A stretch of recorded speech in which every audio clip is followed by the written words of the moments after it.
This is the first case, I think, that is going to deal with a situation that is not from sort of war or election-related violence. This is basically about extrajudicial killings within the so-called drug war. So it's basically about a president ordering its forces to sort of clean up the streets from alleged narco-traffickers, which led to thousands of civilian deaths. So I think it's also in that sense special, and of course is the first case that relates to Asia that is leading to a trial. So in many ways it's really a first. Well, I think it's a big moment for the ICC because, as we know, the court has been through a couple of months that were really difficult.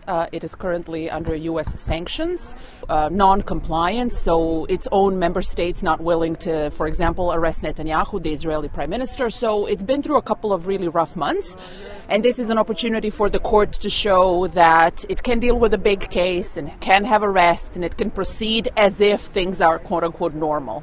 Well, I assume there's going to be legal challenges about him being transferred because, of course, the Philippines left the ICC, I think, in 2019.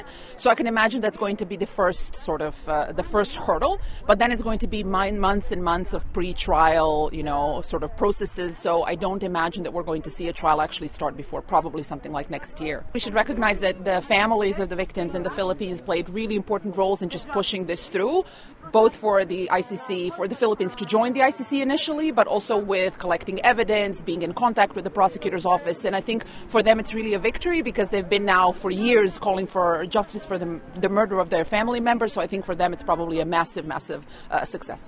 Actually, our clients, the victim survivors, they're very thankful to God because they say this is really an answered prayer. They did not really expect that justice can still be served to a powerful man such as Rodrigo Duterte. So they're very thankful.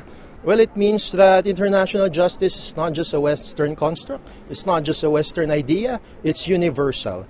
That's why the peoples of the world agreed in 1998 in Rome to establish a permanent criminal tribunal such as the ICC. And whether you're one from Asia or you're one from the Americas or you're one from Europe, you are bound by international criminal justice under the Rome Statute. In fact, just to point out a very emblematic example, one of our victim survivors, the son was actually murdered at night, and then the victim survivor herself was actually detained.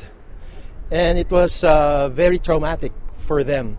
So indeed, this is a first step. The arrest and the surrender of Duterte before the International Criminal Court is the first step in the long way to justice.